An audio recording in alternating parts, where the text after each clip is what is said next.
이 스트레스 DSR 3단계인가 지방에도 도입이 됐을 때 나한테 영향이 있어? 내가 한도가 줄어? 얼마가 주는데? 나 설명 좀 필요해."라고 궁금증을 가지고 있었을 건데요. 거짓말이안을 고민하시는 분들이라면 TV나 뉴스에서 DSR 그리고 스트레스 DSR이라고 많이 들어보셨을 건데요. 이 스트레스 DSR 그 정부에서 대출을 할 때 내가 받는 금리 외에도 향후에 올라갈 수 있는 금리까지 고려를 해서 내 소득 한도에 충족되는 범위 내에서 대출을 할 수 있도록 규제를 하고 있는데요. 갑자기 시행하면은 조금 시장의 파급 효과가 좀 더하다 보니까 3단계로 나눠서 실행을 하고 있었죠. 그래서 1단계, 2단계, 3단계 이런 식으로 도입이 되고 있었는데요. 마지막 3단계가 원래 지난달 7월 1 일부터서 이제 시행을 하려고 했었고, 그런데 지방에 같은 경우는 뭐 대출 쏠림 현상도 조금 덜하기도 하고, 그다음에 지방에 지금 경기 부양책 정말 필요하잖아요. 그래서 이번에 지방에 대해서는 별도로 유예를 하고 수도권 서울만 지금 현재 3단계 시행이 되고 있는데요. 그러면 지방의 경우는 이제 내년부터 스트레스 DSR 3단계가 이제 본격적으로 도입이 되죠. 그러면 부동산은 과거의 경험을 통해서 앞으로의 흐름들을 충분히 예상을 해볼 수가 있는데요. 이 스트레스 DSR 3단계가 도입이 된다고 했을 때 수도권에도 그렇고 부산도 마찬가지로 그때 유예가 된다는 말이 있기 전에 매수를 해야 될 것 같아요. 그래서 집을 빨리 사고 싶어요 하고 상담하시는 분들이 심심치 않게 있었거든요. 마찬가지로 연말까지 유예가 되지만 그럼 내년부터 시행이 되잖아요. 뭐 소득이 충분하셔 가지고 뭐 대출 한도가 충분히 나온다면 상관이 없겠지만, 뭐 한도가 정말 풀로 필요하신 분들이라면 마찬가지로 올 연말까지 매수를 또 계획을 하실 것 같은데요. 지방에도 도입이 됐을 때 "나한테 영향이 있어? 내가 한도가 줄어? 얼마가 주는데? 나 설명 좀 필요해."라고 궁금증을 가지고 계셨을 건데요. 이런 분들을 위해서 오늘 영상 준비해 보았습니다. 언론에서 3단계 스트레스 DSR 7월까지 지방은 유예한다는 내용들 계속적으로 나왔었잖아요. 그래서 서울 및 수도권은 7월 1일부터 시행, 그리고 지방의 경우는 연말까지 유예, 내년서부터 시행, 이렇게 지금 시행이 되어 있는데요. 그러면 스트레스 DSR이 무엇인지 궁금하실 것 같아요. 스트레스 DSR 무엇이냐고 하면요, 나의 실제 금리가 있을 거잖아요. 그러면 내 소득에 이 실제 금리로 적용한 총 부채 원리금 상환 비율이 있을 겁니다. 그래서 각 금융권마다 이 실제 금리로 인해서 내가 매월 내는 납입금이 충족이 된다 하면은 그 한도만큼의 대출을 해주고 있는데요. 정부에서는 부채가 자꾸 늘어나니 이제 여러 가지 강구책을 강구했던 거죠. 그래서 향후에 충분히 금리가 올랐음에도 불구하고 이 차주가 버틸 수 있는지까지도 보라는 게 이 스트레스 DSR이거든요. 그래서 가상금리를 더해서 나의 실제 금리와 가상의 가상금리까지 더해서 나의 소득에 대비해서 이 DSR이 충족하느냐, 내가 상환할 수 있는 능력이 있느냐를 같이 본다는 겁니다.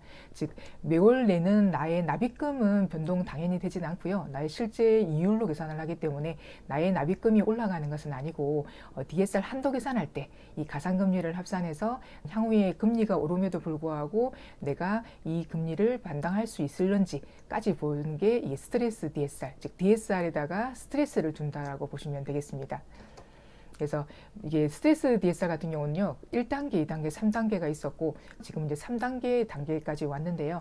그러면 이 3단계 때는 어떤 부분이 달라지느냐, 나의 가상의 가상금리를 아까 더한다고 그랬잖아요. 그때 금리를 더하는 거를 현재 기준으로는 1.5%가 되고요. 지방은 아직까지는 연말까지는 유예가 되고 26년도부터 시행할 거기 때문에 지방은 내년서부터 1.5%를 더한다라고 보시면 되고요. 그렇다면 지방의 경우는 현재 올 연말까지는 1.5%가 아닌 0.75%가 될 거고요. 이 1.5%는 고정이 아닙니다. 이 1.5%는 이제 혹시나 시중금리가 뭐 하락한다든지 했을 때 조금 더 올라갈 수도 있거든요. 그럼 이 1.5%라는 금리가 어떤 식으로 나오는지도 좀 설명을 좀 드려보도록 하겠습니다.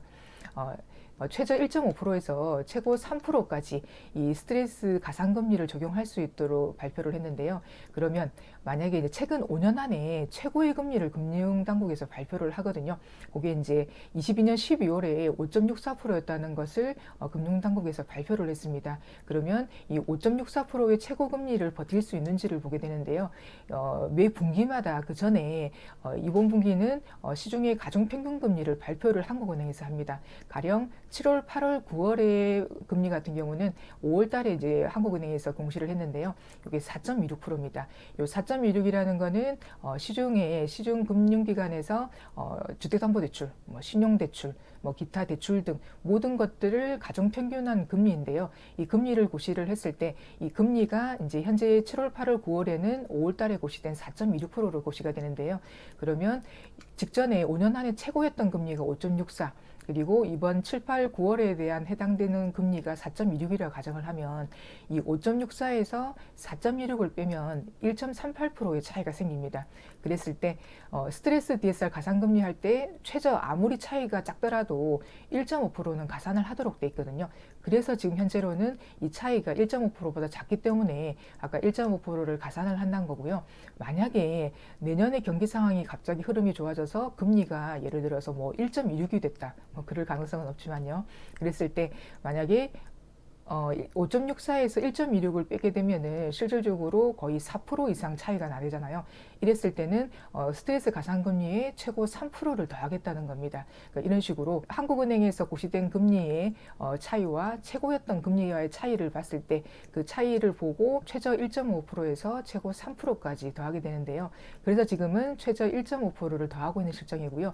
이 1.5%도 무조건 다 더하는 건 아니고요. 이 1.5%도 차등 적용이 있습니다. 세부단에 들어가면 이 변동형 차조의 경우는 그대로 금리가 오르게 되면 바로바로 반영이 되는 거잖아요. 그래서 변동형 차조에 대해서는 1.5%를 그대로 반영을 합니다. 그리고 최근에 주택담보대출 같은 경우는 아무래도 이제 바로 지금 현재 금리가 저렴한 것이 혼합형 내지 주기형이다 보니까 담보대출의 경우는 거의 혼합형 내지 주기형을 지금 선택을 하고 있거든요. 그래서 여기 혼합형이라 하면은 5년 동안은 금리가 쭉 고정이고요.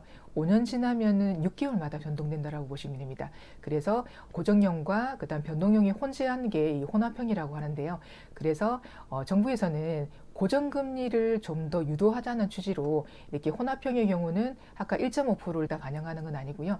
현재는 지방의 경우는 60%, 내년의 경우는 80%까지 반영을 하니까 1.5%에 80%면은 몇 프로가 되잖아요. 그래서 내년에는 이 1.5%가 1.2% 정도 가산금리로 반영이 된다고 보시면 되고요. 주기형 차주 같은 경우는 이제 예를 들어서 5년 주기형이다. 그러면 5년 동안은 금리가 고정이 되고 이후 5년 도래 시점에 또 5년 동안은 금리가 고정이 되었다가 즉 5년마다 주기적으로 변동이 된다는 건데요. 그러면 5년 주기형의 경우는 금리에 대해서 내년서부터는 40% 정도 반영을 합니다. 그래서 1.5%에 40%면은 0.6 정도가 되는 거죠. 0.6%가 가산금리로 합산이 된다라고 보여주면 되겠습니다. 내 대출금 실질적으로 얼마가 준다는 거지? 라고 이제 최종적으로 궁금해 하실 것 같은데요. 소득 5천만 원을 기준으로 해보겠습니다. 40년 만기이고 뭐 원리금 균등 상한으로 하고 4.3% 정도 가정을 했을 때 그러면 변동형 차주의 같은 경우는 현재 2단계일 경우는 3억 4천이지만 3단계의 경우는 3억 1천, 즉 3천만 원이 줄어들게 되고요. 혼합형 차주 같은 경우는 3억 5천이 대출이 되었으나 3억 3천까지 가능하기 때문에 2천만 원이 줄어든다고 보시면 될 것 같습니다. 그리고 5년 주기형을 한 차주 같은 경우는 2단계 때 3억 6천 정도 가능했다면 3단계 때는 3억 5천, 즉 1천만 원 정도 줄어들게 되고요. 연봉이 1억이라고 하면은 여기에서 한 2배 정도 그래서 조금 더 내려가긴 한데 약 2배 정도라고 보시면 될 것 같습니다. 다만 1천만 원이라도 2천만 원이라도 더 해야 될 차주 같은 경우는 DSR 3단계가 도입되기 전에 지방의 경우는 계약을 해서 접수를 해야 되겠는데요. 만일에 이게 내년에부터 시행한다라고 얘기를 했었잖아요. 그러면 그것도 궁금하실 것 같아요. 12월에 계약을 하고 그리고 대출 접수를 해서 그랬을 경우는 만약에 내년 1월에 잔금이라고 했을 때는 이때는 어떻게 되느냐도 궁금하실 것 같은데요.